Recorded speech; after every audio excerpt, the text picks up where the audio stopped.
როდესაც ვაწყობთ საიტს, გვიწევს ფერების გაწერა, ფონტის ზომების გაწერა, მარჯინების და ფადინგების და როდესაც შემდეგ გადავდივართ მედია კვერებზე, მაგ დროს გვიწევს ამ ფერების და ზომების ცვლილებების გაკეთება და სათითაოდ ყველაფერს რო არ ჩამოვაროთ, ამისათვის არსებობს CSS ცვლადები, რისი გამოყენებით უფრო მარტივად ერთ ადგილას ყველაფერს შევცვლით. მაგალითისათვის, აგერ რომ შევცვალოთ ეს თეთრი რო იყოს და ეს შავი, მარტივად შეცვლიან ესენი ერთმანეთს შევცვლენ ფერებს.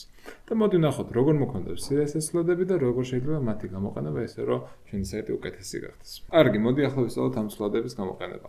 იგივე კოდი მაქვს უბრალოდ მოცემული, უბრალოდ ეს CSS ცვლადები არ აქვს გამოყენებული და მოდი შევქმნათ. როგორ იქნებათ ეს ცვლადები? თავში უნდა დავწეროთ ორი წელი და რუთი და ამ რუთში უნდა შეიქმნას ეს ცვლადები. ზოგადად ეს სხვა ცვლადები, ესენი ცვლადები არის უბრალოდ უკვე გაწერილი არის, დარეზერვებული ასე რომ ვთქვათ და ბრაუზერმა იცის რას ნიშნავს და რას აკეთებს. ჩვენი რო შევქმნათ ამისათვის გვჭირდება ორი ტირე უნდა დავწეროთ და სახელი რაც ჩვენ გსურს. მაგალითისთვის primary ტირე და color. და აქ ეს ფერი იყოს და შევქმნი მეორე ფერისთვის secondary color და ეს იქნება diez 00. და როგორ გამოვიყენოთ, ანუ შექმნილი არის უკვე, უბრალოდ როგორ გამოვიყენოთ ახლა. აქ მოვავთ, vars დავწერთ, ეს არის ფუნქცია და ამ ფუნქციას უნდა გადავწყვეტ ეს ჩვენი primary color. სიტყვაზე ეს შავი უნდა იყოს. ამიტომაც secondary color იყოს. აქ კიდე დამატებით ამ ფუნქციას შეგვიძლია გადავწყვეტ მეორე არგუმენტი, ეს არის secondary color-ი, ეს ფერი არის, ანუ ეს გამოიყენებო, მაგრამ რომ ვიცოდე ეს ფერი არ იყოს, სიტყვაზე, ანუ არ მუშაობდეს ან რაღაცა არასწორად გვეწეროს აქ, ეს გამოიყენე. ანუ ამას ვეუბნები. თუ გინდა აქ pink იყოს, რეალურად მაინც თეთრს გამოიყენებს, სანამ ეს არა ამაზე არა pink იყოს.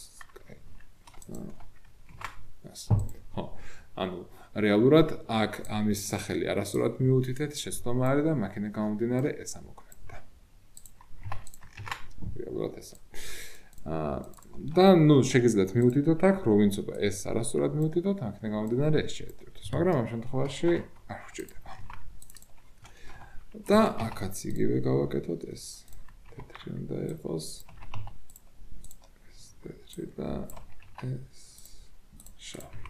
და რეალურად ახლა ფერების ცვლილება რომ მომენტეს შეცვლა, აქ უბრალოდ დავწერ და მარტივად შეიცვლება ფერები.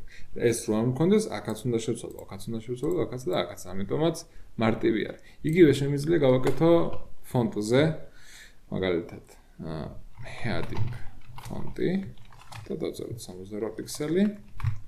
ეს შევცვალოთ ვარ heading ფონტი და მოდი გავაკეთოთ ესეთი რაღაც. მედია კვერი შევქმნათ. და მედია კვერის გამოყენების დროს max იყოს 668 პიქსელი. და აქვე გადავაწეროთ სიტყვაზე ეს ჩვენი რაც გვიწერია ეს ცვლადები, რო გადავწეროთ.